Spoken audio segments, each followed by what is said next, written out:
So in this video we are going to learn about the Dowry Prohibition Act.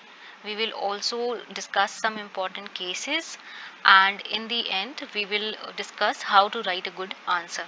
Okay. Now first thing first, what is the meaning of dowry? तो dowry वो कोई भी payment, ठीक है, जो cash या gift की form में किया जाए from the bride family to the groom family और from the groom family to the bride family upon marriage, उसको हम डावरी कहेंगे। डावरी में cash, jewellery, electrical appliances, furniture, crockery, utensil, car, कुछ भी आ सकता है, ठीक है। Anything which is of value can be given और टेकन एज अ डावरी, ठीक है। और ये भी याद रखिएगा कि डावरी कोई नया कॉन्सेप्ट नहीं है। It was in are ancient customs, dowry was used, but उसका जो सेंस था, जिस सेंस में डावरी को यूज किया जाता था, वो दूसरा था, ठीक है। Now moving on, the term वारा दक्षिणा मेंशन्ड इन द हिंदू शास्त्र वॉज दक्षिणा। ये जो डावरी का कॉन्सेप्ट आया है वो एक हिंदू शास्त्र में वारा दक्षिणा की बात कही गई है, ठीक है। वरा दक्षिणा क्या होता है? ये एक ऐसी दक्षिणा है जो कन्यादान के टाइम पे देती थी ग्रूम की, सॉरी, ब्राइड की फैमिली ग्रूम को देती थी, ठीक है। और ये कहा जाता था कि बिना इस दान के जो कन्यादान का जो एक्ट है वो कंप्लीट नहीं होता है, ठीक है। It is a kind of dakshina, purely voluntary nature, without which meritorious act of kanyadaan would not be complete, ठीक है। And what was it called? It was called varadakshina, ठीक है। और ये एक तरह से क्या था, ये एक रोल प्ले करती थी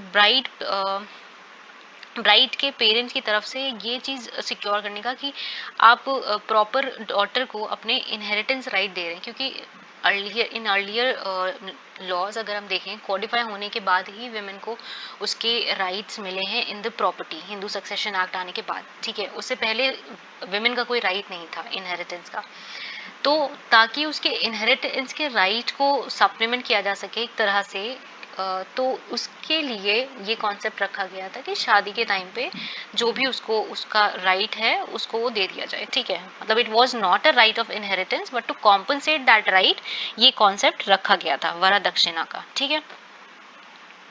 also to so that the wife can have a dignified life with her husband और उसकी respect हो family में, ये सभी considerations थी, ठीक है। but now that concept has changed totally और अब इसका कुछ और ही मतलब निकल रहा है।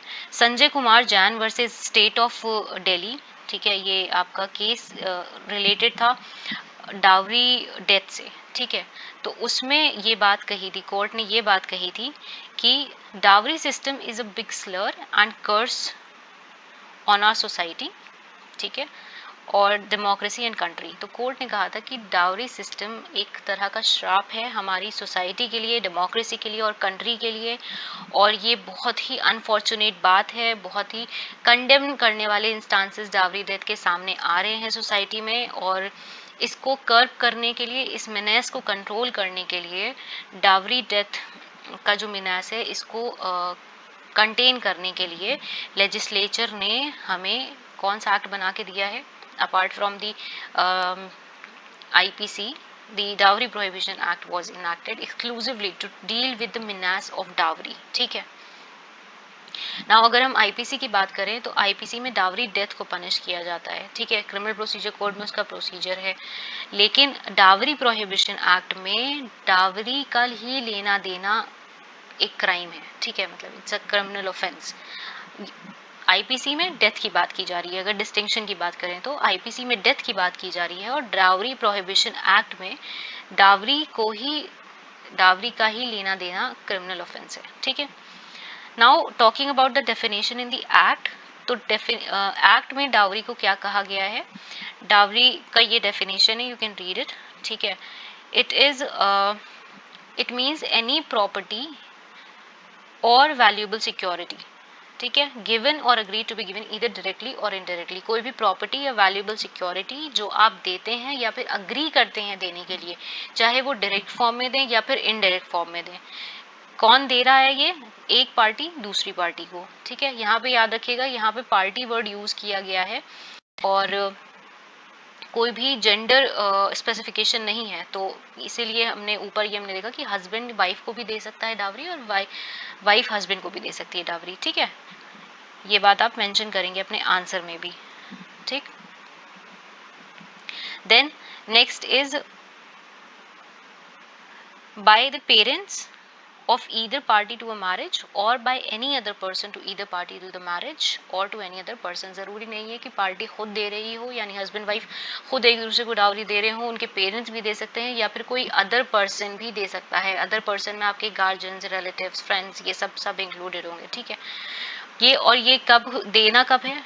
एट और बिफोर और any time of marriage, time after the marriage. ठीक है, एट, बिफोर और आफ्टर द मैरिज कभी भी आप दे सकते हैं, but it should be in connection with the marriage. ठीक है, अब ये जो टर्म यूज किया गया यहाँ पर, in connection with the marriage, earlier the term when the act was enacted the term consideration for marriage was used. ठीक है, consideration for the marriage of such parties use किया गया था, फिर उसको अमेंड किया गया था, उसको चेंज करके, क्योंकि कोर्ट ने कहा कि ये जो कंसिडरेशन वर्ड यूज किया गया है, इंदिरा सेन वर्सेस स्टेट का केस था। ठीक है, इसमें ये बात कही गई कि जो कंसिडरेशन वर्ड यूज किया गया है ये रिस्ट्रिक्ट करता है सिर्फ मोटिव, रीजन, कॉम्पनसेशन और रिवॉर्ड टू मैरिज तक। ठीक है, और इसमें प्रॉपर्टी डिमांडेड और गिवन सब्सिक्वेंट टू मैरिज नहीं आएगी। जब कंसिडरेशन की हम बात करेंगे तो सिर्फ जब तक वो मैरिज की बात हो रही है, ठीक है, during the time of marriage, marriage का मोटिव, मैरिज का कॉम्पनसेशन, मैरिज का रीजन, ठीक है, तभी तक वो लिमिटेड रहेगा। तो इन्होंने कहा कि नहीं, हमें इसका स्कोप और बड़ा करना है। शादी के बाद भी अगर कोई इस तरह की डिमांड होती है तो उसको भी हम डावरी ही मानेंगे। ठीक है, एनी प्रॉपर्टी डिमांडेड और given subsequent to marriage would be included. तो इसीलिए इस टर्म को कंसिडरेशन टर्म की जगह पर in connection with the marriage term use किया गया। I am sorry for all this chaos that I have created on the screen. So then again, one more important point, dowry does not include dower or meher in case of persons to whom the Muslim personal law शरीयत applies। तो मुस्लिम law में एक concept होता है मेहर का, जिसमें husband wife को इन lieu of a marriage, ठीक है, वो देते हैं, हस्बैंड वाइफ को देते हैं मेहर अमाउंट। ठीक है, वो मेहर की भी वैरायटी होती है, स्पेसिफाइड होता है, प्रॉपर मेहर होता है। ठीक है, वो अलग अलग चीज़ होती है, हमें वो सब पढ़ने की ज़रूरत नहीं है। It is not relevant from the perspective of this act। बस ये जनरल, ये आप ये याद रखिएगा कि एक्सेप्शन है यहाँ पर, डावरी का एक्सेप्शन है मेहर, जो कि मेहर अमाउंट जो मुस्लिम पर्सनल लॉ शरीयत लॉ में अप्लाई करते हैं, वो अगर हस्बैंड वाइफ को दे रहा है तो वो डावरी में इंक्लूडेड नहीं होगा। ठीक है, now talking about explanation 2, explanation 1 भी थी इसमें जिसे अमेंड कर दिया गया था, वो हमारे लिए रेलेवेंट नहीं है तो हम उसके डिटेल में नहीं जाएंगे। Explanation 2, the expression valuable security has the same meaning as in section 30 of, मैंने कहा कि सेक्शन 30 में यहाँ पे हमने वर्ड यूज किया है वैल्यूएबल सिक्योरिटी। ठीक है, मीन्स एनी प्रॉपर्टी और वैल्यूएबल सिक्योरिटी, राइट। तो वैल्यूएबल सिक्योरिटी से हमारा क्या मतलब है? वैल्यूएबल सिक्योरिटी से हमारा मतलब है कि जो सेक्शन 30 में जो यूज किया गया है वो वैल्यूएबल सिक्योरिटी है। ठीक है, तो सेक्शन 30 क्या है? The words valuable security denote document which is or purports to be a document whereby any legal right is created. ठीक है, कोई भी डॉक्यूमेंट जिससे कोई लीगल राइट क्रिएट होता है, एक्सटेंड होता है, ट्रांसफर होता है, रिस्ट्रिक्ट होता है, एक्सटिंग्विश होता है या फिर रिलीज होता है, या फिर कोई भी ऐसा डॉक्यूमेंट जिसमें पर्सन एक्नॉलेज करे कि वो किसी लीगल लाइबिलिटी के अंडर है या फिर किसी लीगल राइट, कोई लीगल राइट उसके पास नहीं है। ठीक है, तो वो डॉक्यूमेंट आपका वैल्यूएबल सिक्योरिटी होता है। इस डेफिनेशन को आप लिख लेंगे और जब आप आंसर लिखेंगे, डावरी को डिफाइन कर रहे होंगे, तो आप ये टर्म भी डिफाइन करेंगे। यहाँ पर I have written the key ingredients, तो आप इसको पढ़ सकते हैं, जो भी की इंग्रेडिएंट्स हैं, इससे याद करने में सेक्शन आसानी होती है। ठीक है, कस्टमरी इन नेचर, ये जनरल आपका एक्सप्लेनेशन है, आप इसको रीड करना चाहें तो कर सकते हैं। Then section 3 is penalty for giving dowry. हमने सेक्शन 2 में देखा कि डावरी का मतलब क्या होता है, अब हम सेक्शन 3 में देखेंगे कि क्या पेनाल्टी आपको देनी पड़ेगी अगर आप देते हैं या लेते हैं डावरी। ठीक है, तो जो डावरी दे रहा है वो भी क्राइम में इन्वॉल्व है। ठीक है, ये याद रखिएगा। Now, the first provision says that if any person after the commencement of this act gives or takes or abates, ठीक है, ये बहुत इंपॉर्टेंट चीज है, गिव, टेक और अबेट, गिविंग और टेकिंग, ठीक है, या तो आप दे रहे हो या फिर ले रहे हो या फिर किसी को उकसा रहे हो, ठीक है, अबेट कर रहे हो, देने के लिए, लेने के लिए डावरी, तो कितना पनिशमेंट है, नॉट लेस देन 5 years, ठीक है, मतलब मिनिमम 5 years तो जाएंगे ही जाएंगे आप जेल के अंदर। उसके साथ साथ एंड वर्ड यूज किया गया है यहाँ पर, यानी कि इम्प्रिजनमेंट के साथ साथ फाइन भी इम्पोज किया जाएगा, and that fine shall not be less than 15,000 rupees, यानी मिनिमम फाइन है आपका 15,000 रुपीज। तो यानी 5 साल की jail, 5 years of jail plus 15,000 rupees fine, ठीक है, ये आपका मिनिमम है।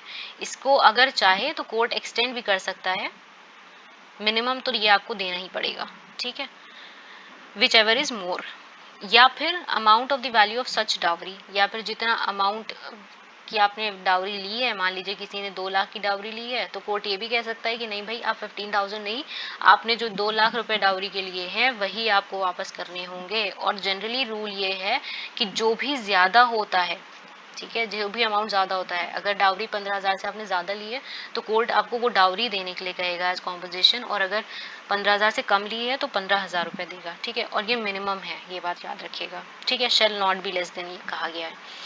अब यहाँ पर एक प्रोविजो अटैच कर दिया गया है विच सेज दैट कि कोर्ट अगर चाहे और कोई एडिक्वेट या स्पेशल रीजन हो तो उसे रिकॉर्ड करने के बाद इन द जजमेंट, रिकॉर्ड का मतलब यहाँ पर यह है कि आपको रीजनिंग देनी होगी in the judgment, you have to give reasons कि what are the reasons why you are doing such act. तो आप वो रीजंस रिकॉर्ड करने के बाद 5 साल से कम का इम्प्रीजनमेंट इम्पोज कर सकते हैं। फाइन तो आपको 15,000 का ही करना पड़ेगा मिनिमम, ठीक है, या उससे ज्यादा, 15,000 या उससे ज्यादा रखना है। लेकिन अगर इम्प्रीजनमेंट का टर्म चाहें तो लेस देन 5 years कर सकते हैं, बट अगर आप इस तरह का कुछ करते हैं तो आपको रीजंस अपने लिखने पड़ेंगे जजमेंट में, यानी ऑन रिकॉर्ड ये चीज जाएगी, ठीक है।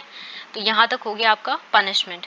Now nothing in the subsection 1 shall apply to और इन रिलेशन टू, किस किस चीजों पे ये अप्लाई नहीं करेगा सेक्शन, कोई भी प्रेजेंट जो कि दिया गया हो ब्राइड को, ठीक है, या फिर प्रेजेंट्स के लिए नहीं होगा यहाँ, क्योंकि यहाँ पर हमने प्रॉपर्टी वैल्यूएबल सिक्योरिटी की बात की है। अब प्रेजेंट्स तो देते ही हैं आपस में, जब शादी होती है या कुछ भी आपका ऐसा ओकेजन, स्पेशल ओकेजन होता है, बर्थडे है, तो प्रेजेंट इंसान देता है, ठीक है, लेकिन वो प्रेजेंट्स किस तरह के होने चाहिए, provided that such presents are entered in a list maintained in accordance with the rules made under this act। तो कुछ रूल्स फ्रेम किए गए हैं इसके एक्ट के अंडर में, ठीक है, उसको उसके अकॉर्डिंग्स में होना चाहिए। तो प्रेजेंट्स अगर ब्राइड को दिए जा रहे हैं या फिर ब्राइड रूम को दिए जा रहे हैं तो वो इंक्लूड नहीं किए जाएंगे, ठीक है। रूल्स क्या है हमें पढ़ने की जरूरत नहीं है, नॉट रेलिवेंट, ठीक। Provided further that where such presents are made by on behalf of the bride or any person related to bride, such present are of customary nature, customary nature के हों, ठीक है, और value thereof is not excessive. Excessive value, दो important चीजें आपको याद रखनी है। प्रेजेंट को अगर हम कंसीडर करेंगे कि प्रेजेंट किस तरह के होने चाहिए, पहली बात ये कि वो प्रेजेंट्स आपके एक लिस्ट मेंटेन की गई है रूल्स के अंडर में, उसके अकॉर्डिंग्स होने चाहिए, ठीक है, अकॉर्डिंग टू दैट होनी चाहिए। और दूसरा ये कि कस्टमरी नेचर के हो, जो कस्टम में दिया जाता हो कि भाई हमारे यहाँ ये रिवाज है कि ये चीज गिफ्ट में दी जाती है, जब शादी होती है तो ये चीज तो देनी ही देनी है, ठीक है। तो इस तरह का अगर कोई रिवाज है या और उस चीज की स्पेशली वैल्यू, अब ये भी आप कहें कि हमारे यहाँ शादी होती है तो घर दिया ही जाता है, तो एक्सेसिव वैल्यू नहीं होनी चाहिए। ऑल्दो अगर घर ऐसा कुछ रिवाज है तो फिर वो भी एक्सेप्ट करेगा कोर्ट, क्योंकि कस्टम्स को एक्सेप्ट किया जाता है, but then there are other circumstances which will be kept in mind. तो कस्टमरी नेचर अगर है, प्रेजेंट जो आप दे रहे हैं उसके साथ कस्टमरी नेचर कोई अटैच है या फिर उसकी वैल्यू जो है वो एक्सेसिव नहीं है, ठीक है। एक्सेसिव कैसे डिसाइड की जाएगी कि एक्सेसिव नहीं है, financial status of the person, जो बंदा जो वो चीज दे रहा है उसकी फाइनेंशियल स्टेटस जो है उसको वो मैच करना चाहिए, ठीक है, तो वो आपका प्रेजेंट जो है वो इंक्लूड नहीं होगा डावरी में। Now moving on to the next section.